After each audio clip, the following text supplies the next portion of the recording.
This is Jakub Gatěk coming in with another episode of 32 Bar Talk, and for the third time already, I'm trying to record this episode with Cyrille Oswald. So, Cyrille, welcome for the third time already. Yeah, we're still here. We're still here. Yeah. So we were just talking about you, like moving to Czech and everything from the Holland, where I'm now. I am now. You're from the Den Haag, you know, where I'm studying now. Yeah. And you said you've been here for 17 years. You got 4 kids, but maybe I'd like to rewind back to when you were like in Den Haag. What were your, we were also talking about bio before we came to sit here next to the table. Like, what's your, what's your beginnings? Where did you start at? Like, how did you start this journey? Yeah. Well, it's a while back. Funny, because I think about it quite often. I think we all think of our past, sometimes. And it doesn't seem like a long time ago at all, but many things have passed. And I started on piano with, as a young kid, having to play because you don't have a choice. But I always enjoyed playing piano. I was never I call that wunderkind, but I enjoyed it a lot until when I was 12 years and then 13. I discovered slowly improvised music and other types of music. There was a school band, and I didn't want to. I wanted to learn something else on the piano. But this teacher, she was a classical teacher. She didn't have a clue. She didn't know anything about chords. So I kind of lost interest at that point. And then my mother made an ultimatum. She said, you cannot stop, but you have to go on, but you can change instruments. So I was thinking, and at that time, the saxophone was a very popular instrument in pop music. So I think it still is. Isn't it? I don't listen to pop music anymore. Okay. Me neither. Listen. I'm also a high school teacher. I teach saxophone here at YAMU. Very happy with that. But my survival job is not YAMU. The educational system doesn't allow. I don't know how they do it, but it's like one of the worst paid jobs ever in the whole country. You make more money in a music school than on an academy. Yeah, that's interesting. That's true. But so my real, like, my money making job is actually teaching at the French school music, and I through those teenagers I know what they listen to. I don't hear saxophone, really. The saxophone is out of the picture. Only if you listen to the old stuff. But you had Spandau Ballet, UB40, Supertramp. You can just go George Michael. Na, na, na, na, na, na. I love that medley. I was maybe 14, and I was like, wow. And now maybe I realize, that was actually a nice changes there, which you don't hear so much anymore. No. Grover Washington Jr., just the two of sure. us. And that was all popular music. And so saxophone, I didn't know anything about jazz, really, but I liked that instrument, so then I switched to saxophone. And then through my teacher, who's still playing, Jan de Licht from Rotterdam. He's more of a rock and roll guy, but he had the biggest collection of albums with Michael Brecker. Oh, wow. He had more than 500 albums, I think, in the end. Because Brecker used to be the side man, for many bands, and he was just collecting them. So I got to discover Michael Brecker through my saxophone teacher, and then from there on, of course, Charlie Parker, and then Coltrane. So I started to expand my knowledge a bit, listen to all those types of music. But I never thought of making a career out of it at all. I mean, it was just having fun playing with friends and that's it. And actually, when I was 18, 19, when I had to choose some kind of study, I was doubting between music and physics. And I did some audition. I was accepted in a preparatory year. Mm-hmm. Would still exist, I think, in Holland. Yeah, it still does. Yeah, but I chose to do physics. So I studied physics for 2 years. Wow. And then a whole different adventure started, you know. So do you ever go back to it? Like, do you ever think what could have happened if I just stayed there? You know, like if I just stayed with the physics and like. Oh man. Well, I found out the hard way that it's not my cup of tea. By doing it, and really doing the first year. It took me 2 years. Man, I was surrounded. I would say not surrounded, but there were a couple of guys in that year who were natural talents for physics. I mean, it exists in every domain, yeah. And they were doing that for their pleasure from the age of 10, just like you would be able to play music from an early age because you enjoy it, and me too. I always, as I say, I always played piano as a kid, and I enjoyed it. Not that I studied so much, but I enjoyed playing. And these kids, they enjoy physics, and I wasn't that kind of guy. I had a completely different approach. I mean, a reason why I just wanted to understand the universe, say, you know. And so I thought, okay, physics, numbers, makes sense. I liked math, and I soon found out that you have to study a long time without actually understanding it, because quantum physics goes to a very abstract level. Yeah. And I didn't have the patience or the drive for that. So after 2 years, I decided no more. And then there's the next chapter. I don't know if there's time in this podcast to do many chapters, because there is time. Yeah. No, but the thing is, like, maybe now that you said it, like, it goes to abstract levels. I think that's what we also do, don't we? You know, like, we also go to like very abstract levels, and I think, like, you know, also in this sense, you never stop learning, right? Like, no, you cannot say you're done with the saxophone or like with ever. No. I still have. Let's say like this. I was just watching some masterclass on YouTube, which is great, of course. You can see anything anytime, and it was Jerry Bergonzi. I saw a bit of that, and George Garzone. If you listen to those guys, you can't play saxophone. I mean, but I don't want to play like that, so it's okay, you know.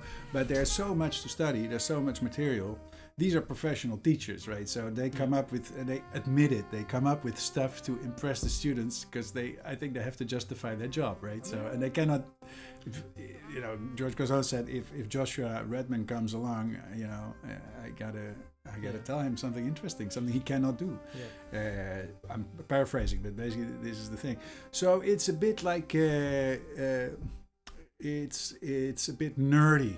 Almost. Oh yeah, for sure. It's very nerdy. It's very nerdy. I can say. Yeah. It's and I throughout my life, I was always playing music, not just, but music just for, you know, which has a functional reason, like parties, clubs, and so I always. Needed to just play the basics, you know, and not to go too far out there. Yes.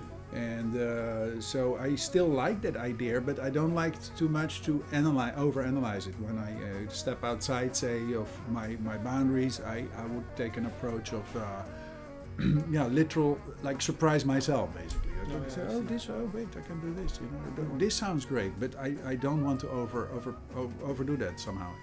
Yeah. But this is interesting, because, like, I mean, I'm now in the masters, and like I need to overanalyze things, basically, you know, because this is. But I'm also like questioning it kind of myself, like, you know, what is this? Like, because this is, I feel like this is what academias are for, right?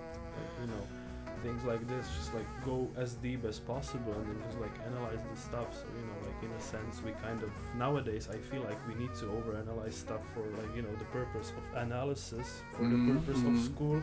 But which I don't think like makes always justice for the music, you know what I mean? Like, for instance, like, to give a better example, I'm delving deep into Monk, you know, and I'm like founding like all these weird stuff, and I'm like talking about it with friends who are not as invested, obviously, as me, and they're like, yeah, but isn't this just, you know, like what he just, you know, felt like playing? And I'm like, of course it is, but, you know, what am I supposed to say then? Like on the master thesis, like, you know, you just wanted to play. Thank you.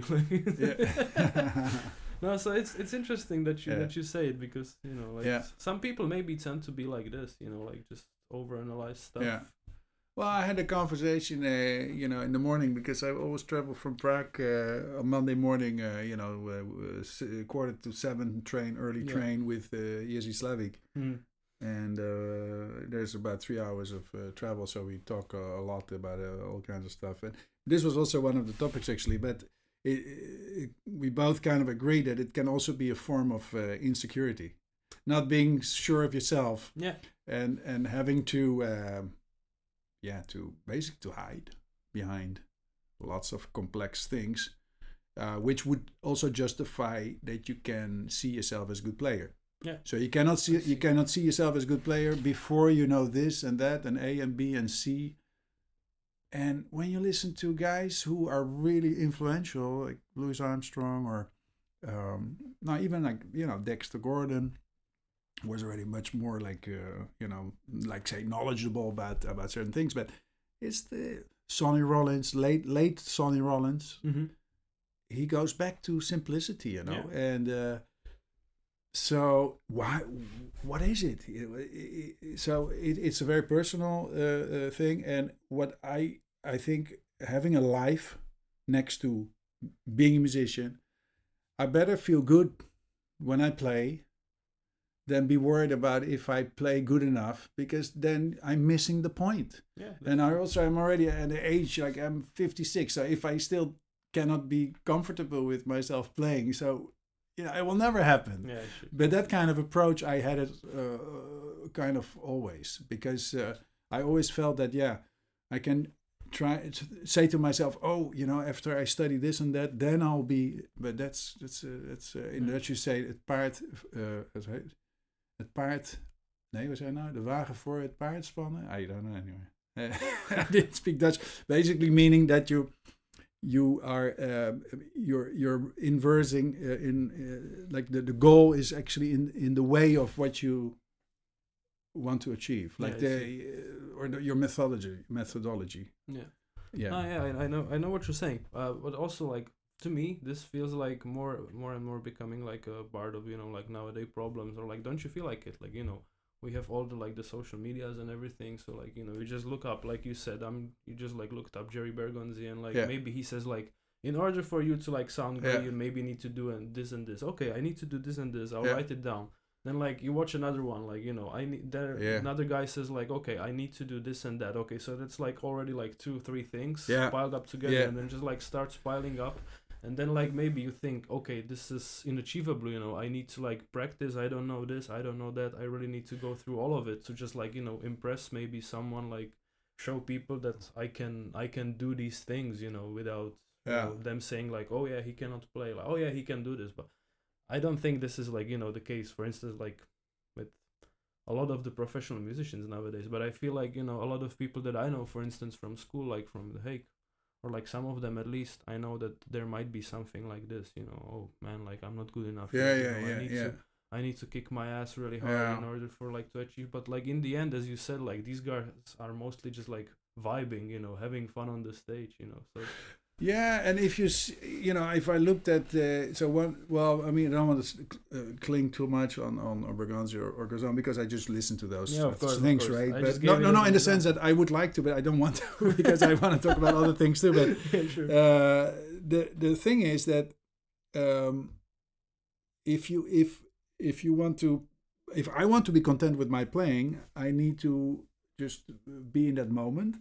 And be able to play the idea I have in mind right there and then, and I try, and as much as possible together with the people around me or next to me, and that's a very simple principle. Mm-hmm. So the essence of it is the sound.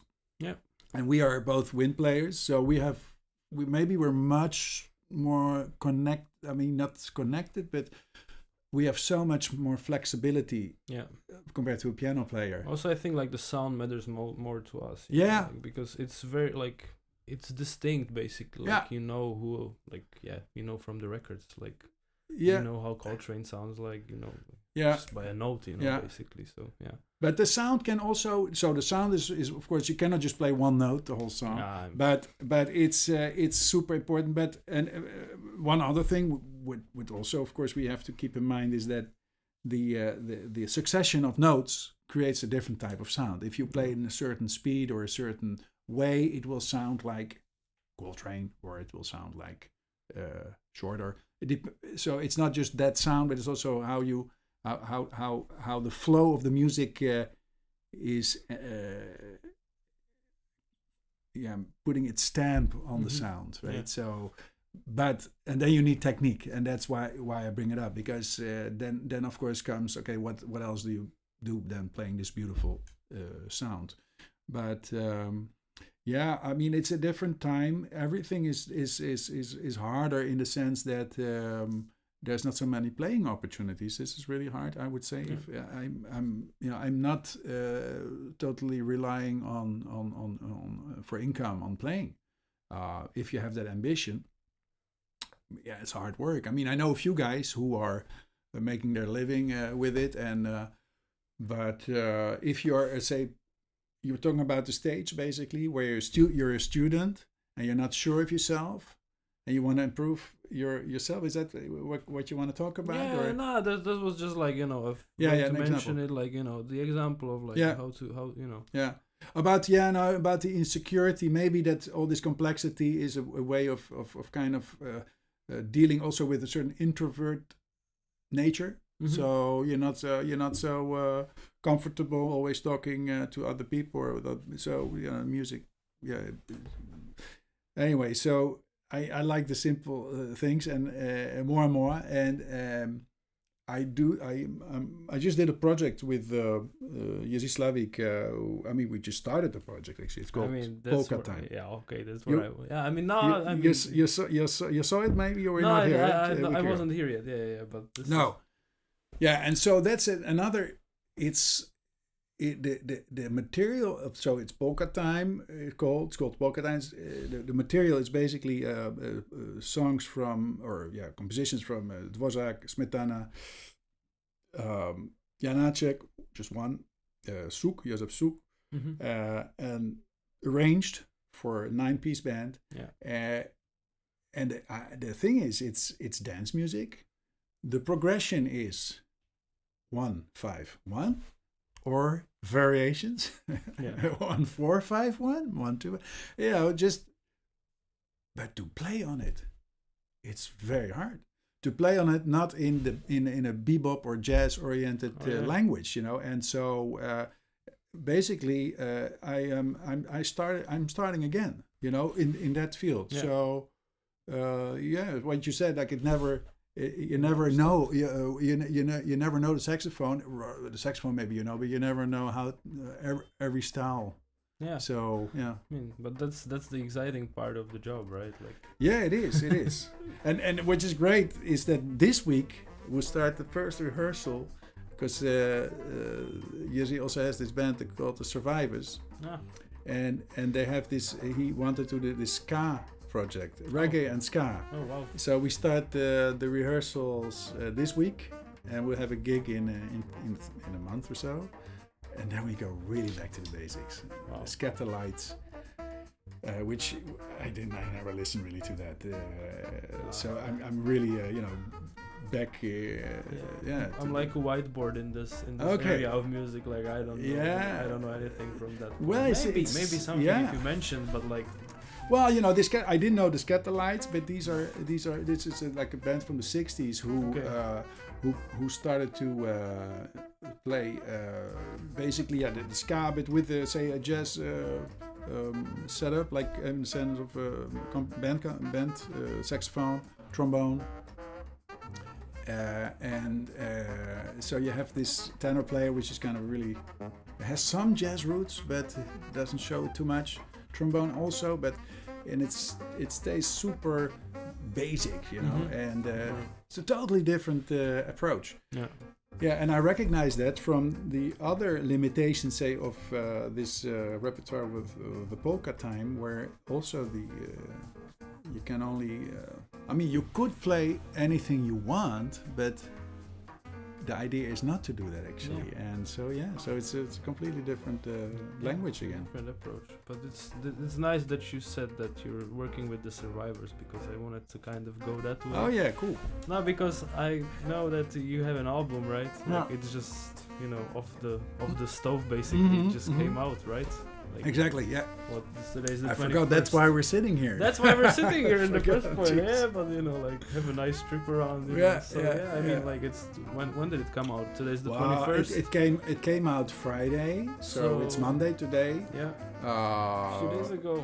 Yeah, so it was. It's a live album. Mm-hmm. It was recorded already 1.5 years ago, but of course, wow. by the time it was ready, and also the planning of Viva Records, it had to kind of sit in well there too. But still, I mean, it feels pretty fresh. It was not this spring, but the spring before. And it came out. So it's a live recording at the Jazz Dog, and we made a selection of tracks. We played 2 full sets, we ended up, releasing 1 set. Mm-hmm. There were some songs I played on the flute and I was singing, but I'm gonna include that kind of participation in the next album, because I didn't feel so comfortable with that yet. But yeah.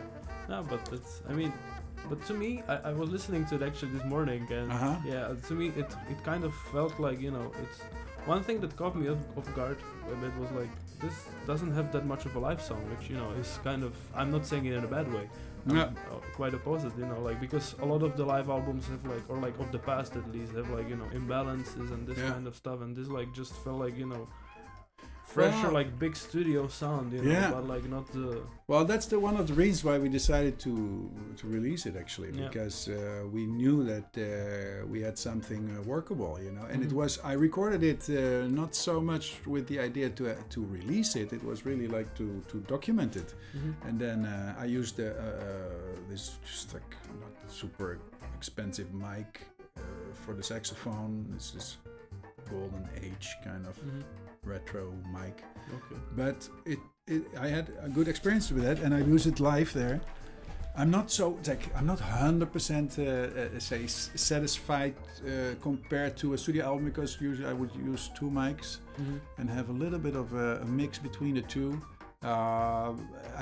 It doesn't capture the full sound. I think that's the problem, but it's the vibe of the album, and it's just to be on the on the stage with guys who know the music but didn't play it so often at all, so it was kind of fresh, and I know the music, or I should know, but the survivors, there's Slavik and Levicek and Dengler, they kind of, I played a few I have to say, with Jerzy Levicek I played quite a bit, and also he's already a member of my quartet for quite a while.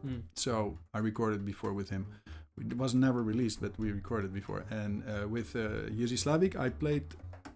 He sat in 2 or 3 times before. And you're also traveling by train together, so that counts. And exactly. No, totally. And for that particular, it was just a coincidence. For that particular gig, I couldn't find the drummer I usually play with drummers, and I thought, well, they have a band, so why not ask Kuba, And that's how it happened. It was just like, okay, so great. So, and then we'll call it Cyrille Oswald and the Survivors. So it was just the band of du jour. But since I really feel like I would like to carry on with a different repertoire, I have to say. This is a repertoire, I'll keep playing some of those songs, but it's basically a few, not so many, like 2 new ones, I think, 2 relatively, or newer ones, and some older songs of mine, and then 2 standards, right? So, Ask Me Now, and what was the other one? It's Antigua, yeah, so... That's a good one. How did you like are there like the new ones, are there like a reflection on something like from the past, like what's the music like you're into right now, let's say? Well, right now basically I just had this this flute challenge with this polka time, because I play mainly flute, so for the last 5-6 months I just was playing flute and listening to flutists basically, and mostly classical players. Oh, okay. So that was my focus. But related to the album, the songs, the new songs, they're not so new. The Nasveld is a song I composed in 2017 or something. Mm-hmm. During a trip with Taras Volos, bass player, you probably know. He's he, by the way, he's also playing in the polka. Oh yeah, I know. Yeah. So we were in Austria and we were playing actually also this kind of crossover program on a classical workshop, as jazz musicians say, and it is a beautiful valley there, and we went up, and when I came down from that walk, I wrote that song, and so that was kind of impression of that of the nature, say in the Alps, and then the other song, Cryosophy, that's more inspired by Wim Hof, who your countryman, right? Yeah, exactly. Who has this interesting take on what the human body can endure.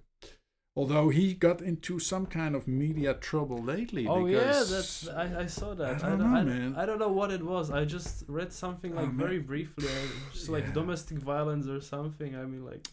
Yeah, I mean, I it's always painful, when somebody you admire runs into trouble, rightfully so, wrongfully so. This is the big question mark. Yeah. Because everybody can make mistakes, and it's always strange if somebody starts to complain about some behavior of another person 20 years later.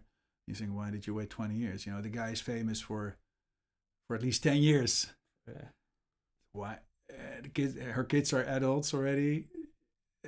They could have done it earlier. So it's this whole Me Too, You Too.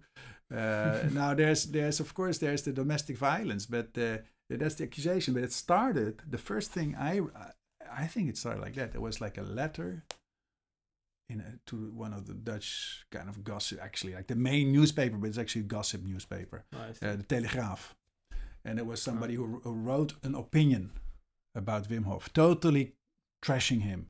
But it was an opinion piece. And that's so easy, as a newspaper.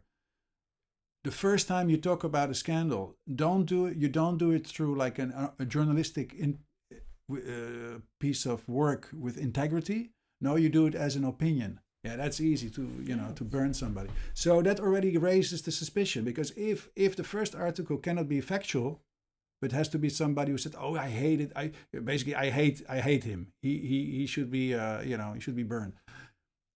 That's not an objective attitude, and the newspaper, which is trash anyway, should have approached it in a different way. So I don't want to. Yeah. I don't want to yet, let Wim Hof drop from his. Die in your. Yeah, mind. he's still. I see what you mean. He's still up there, Yeah, I see. But that's I mean, what they say, never meet your heroes, right? Like kind of in this sense. Yeah, so that's true. I know this is not the case, but No, but it's also true. It's also true because there's many cases like that. Exactly. Yeah. So I mean. But the thing is that this whole tradition is very old, and then you have to. I always have to remember how to pronounce it. Otuzilets, which is the swimming in cold water in the cold Vltava, the Moldau here, or in Prague, and it's a very old tradition. So do you also go? Sorry? Do you also go? Yeah. Well, I mean, I kind of, my wife always was into cold water. When I met her, I mean, cold showers and all that. And if we go to the mountains, she would just go into the cold mountain lakes, and I kind of followed because I didn't want to, look as a sissy towards my kids, I see. but later on, I got kind of into it, and I even put a suit like a 1,000-liter. I call that in Czech. You say suit. Now I don't know the name. Well, like just a reservoir, 1,000-liter reservoir in the garden. So I can have my cold dip in the winter, and I bike a lot. And I have to say that when you're have a good resistance against the cold, then the winter is like a joke.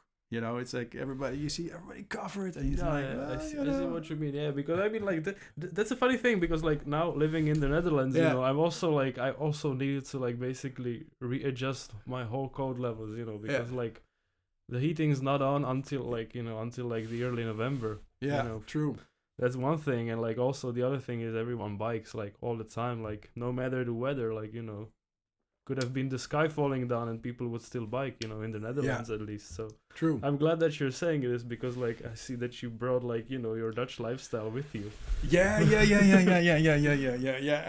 It won't be in my lifetime that the Czech Republic will achieve some level of bike friendliness. Of safety. I get if I bike normally in Prague, I'll always get shouted at. Always, at some point. That's one thing, and like the other thing is also like that. Yeah, we talked about. I think actually my girlfriend, she like cycles a lot as well. So you know, she likes to. But the thing is that like here in Brno, or like, you know, or in Prague, I think like Prague is the perfect example of like how not to build a city for bikers, basically, because we have these like the bricks that we put everywhere in here. It's like the kočičí hlavy, right? The small bricks. That's like basically anytime you go. Yeah. Your wheel gets stuck, you're flying, you know, over the stuff. So it's like it's not fun here, you know. Like, well, you know, you got to find your way, and it depends where you live in Prague, but there are ways, you know. And living 17 years in Prague and biking for 17 years in Prague, I have my roots, you know, and there's also beautiful places like I live in Prague 6, and then when I teach, I go to Prague 5, and I go through Strahov, then Petřín. And down to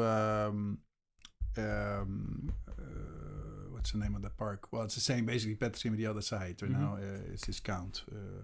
Can't think of the name now. But anyway, it's the most beautiful view of the city. Most of the time, there's nobody there, and I always when I'm driving there, and it's like 3 times a week, I'm always like so grateful to be here. You know, I mean, I'm in Brno, but to be in Prague, because as a Dutch guy. Although I'm half French, maybe that has to do with it, because my father came from the Pyrenees, right? But in Holland, you know, it's Holland. It's The Hague. It's totally flat, and we are always so happy when there's a little hill, you know. And I remember that from the holidays, we would drive to my family in France, and then in Belgium it would start, you know. And then of course my father's from the Pyrenees, so I grew up going there in the summer. Okay. And so. Yeah, it's a pleasure to see that. Yeah, that's nice. I mean, let me also go back, because I wrote some things for my notes. Like, well, basically, why did you choose bivak? That was one question I forgot. Well, I had a possibility in 2000. Basically, it happened like that. I had a repertoire ready in 2018, which I wanted to record, which I did. Partially, I did one session with Lukas Martinek. What's the name again of that studio? Well, near Prague. Is it? Man, why can't I think of it now? No. Anyway, and then so we did that recording. Was with with Jiří Levicek and Dano Šoltis, Tomáš Liška. It was mostly my old quartet, because was with Tomáš Liška and Dano Šoltis. I asked David Doruška, but in the end, he because he was also a member of my band in that time, in the past, but he couldn't make those dates. So Jiří played it. We played as a quartet, basically. Okay. And then, of course, first I had contact with Animal Music, with Petr Ostrohov, and it was going to happen there. And then COVID happened, of course. So I let go of that idea. And meanwhile, I got the job here at Jamo. And so I was in touch way more with Willem.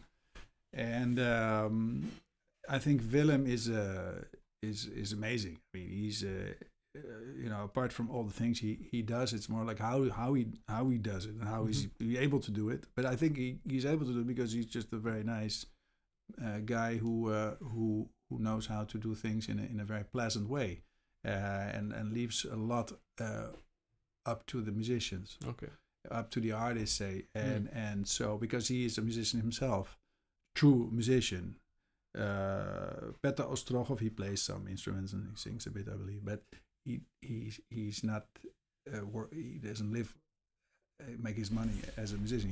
He's a lawyer. Yeah, I see. So great, you know, we need lawyers, but but no, I mean it's I like Peter a lot, but for me it was I was kind of accepted in the Brno family, like the mafia. The mafia, yeah. You're mafia. You're a part of it now. I kind of, I like to work with Jerzy Slavik, and he's also, connected, and Levicek, he is from Brno. Yeah. And so I both teach here, right? They both teach here. So for me, it was totally logical to do it here with Vivac. Yeah. Okay, well that's a cool, check. That's a cool I mean, how to basically come around it.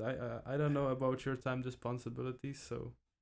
I got like 10 minutes or so, Yeah, well, I mean, you briefly touched on it already, but like, what's the next plans then? Like, where will the ship sail now?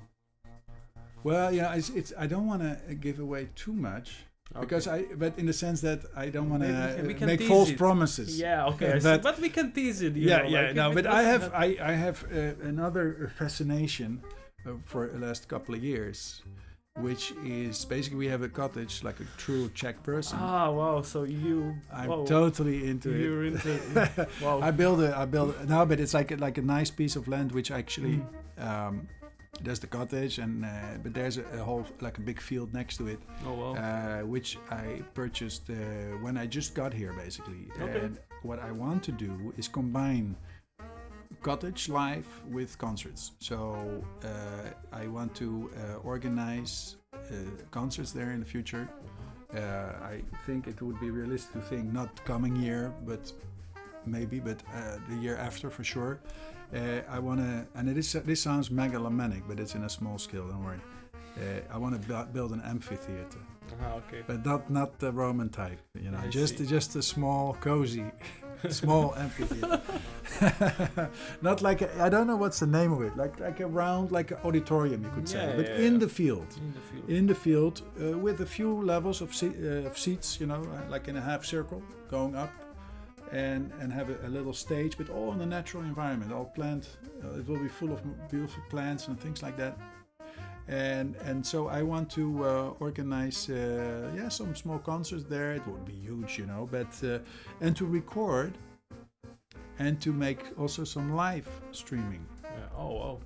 That's kind of the idea. Like a full-on venue in the field. Exactly. Wow. Exactly. And now this is something I'm thinking about for a long time.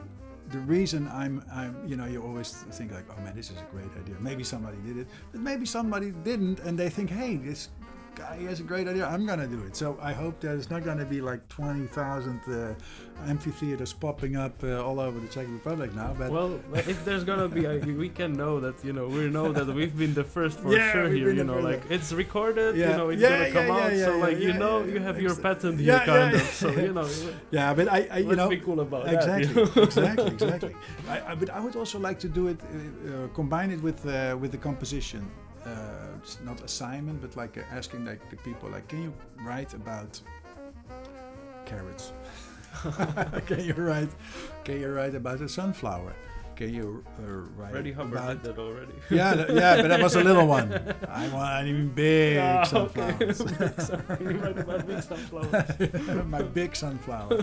There's one tune which I wrote. Basically, it's a rip-off of my little suede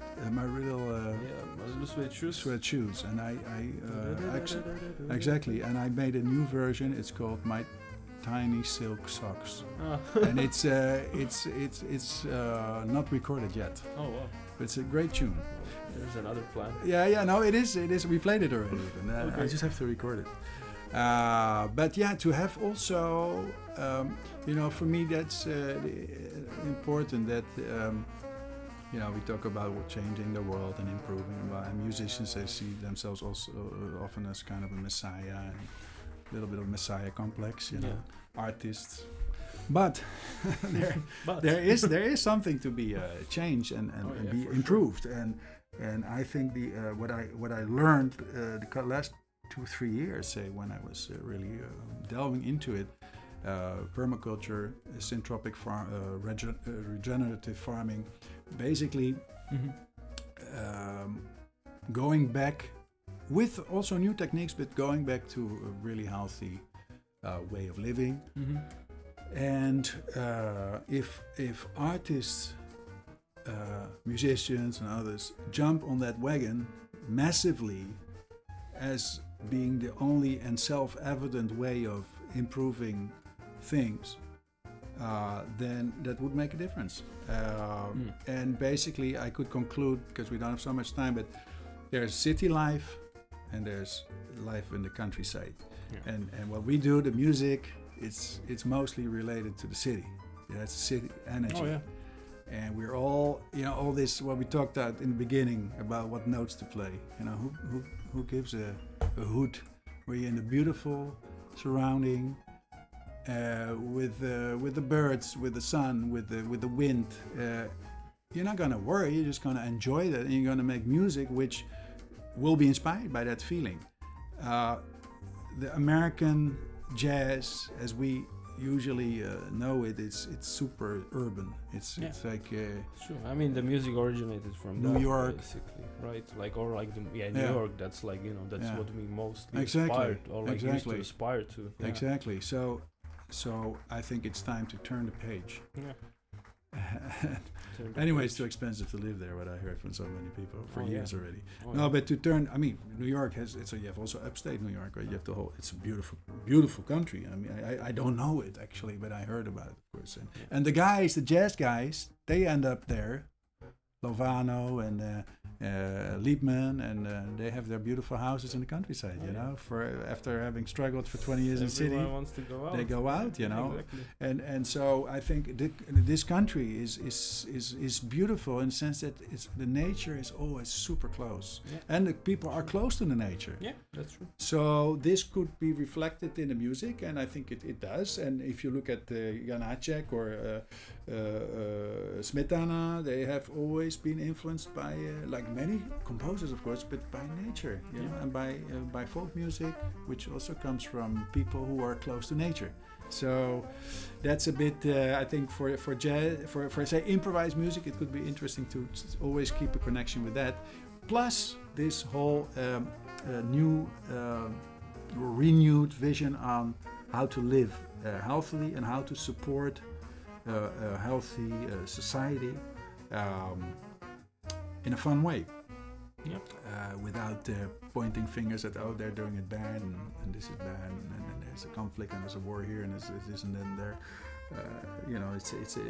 It's a beautiful opportunity for everybody. There's enough room, and people just have to get onto it and get out of the cities a bit more, and not just to drive your bike or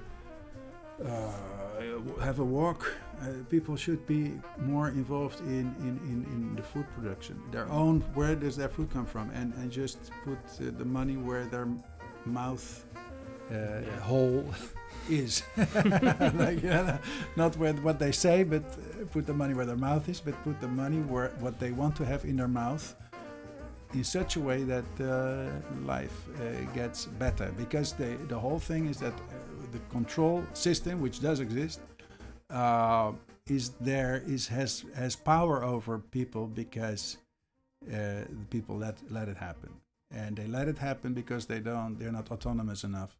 And when we're more autonomous, then we are truly living, and living through we use our own visions to live our life, instead of all those visions which are projected on us, which we are inundated with daily, how to think, what to be busy with. And when you have your piece of land or your garden or your collective, or you have then that becomes the main connection with the earth and with the sun, with the energy, and not the I have to say it, like the incredible BS and I'm watching it every day. I'm also a news junkie, you know. I'm definitely a news junkie, but I use it to see what I'm supposed to be thinking, you know, and then relate it to actually what I am thinking, and it's two different things, of course. I think this whole COVID period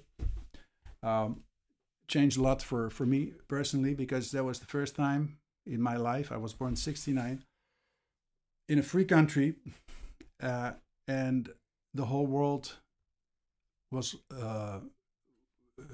was locked up. Oh, locked down. Locked down. They call it lockdown, but basically it was locked up. Well, and the the minds of people were locked up.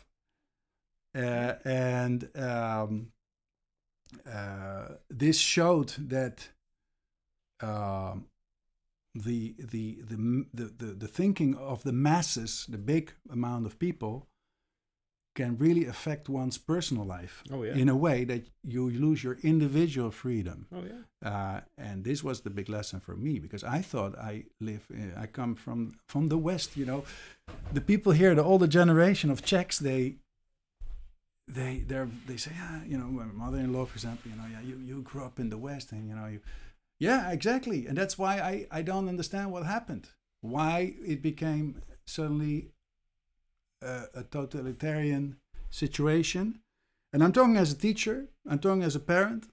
And why do I go back to this? Because last time I was listening to a podcast which I did 4 years ago here in Brno, with Ponava Jazz Festival. They interviewed me, and I listened to it back by coincidence, because it was on Spotify.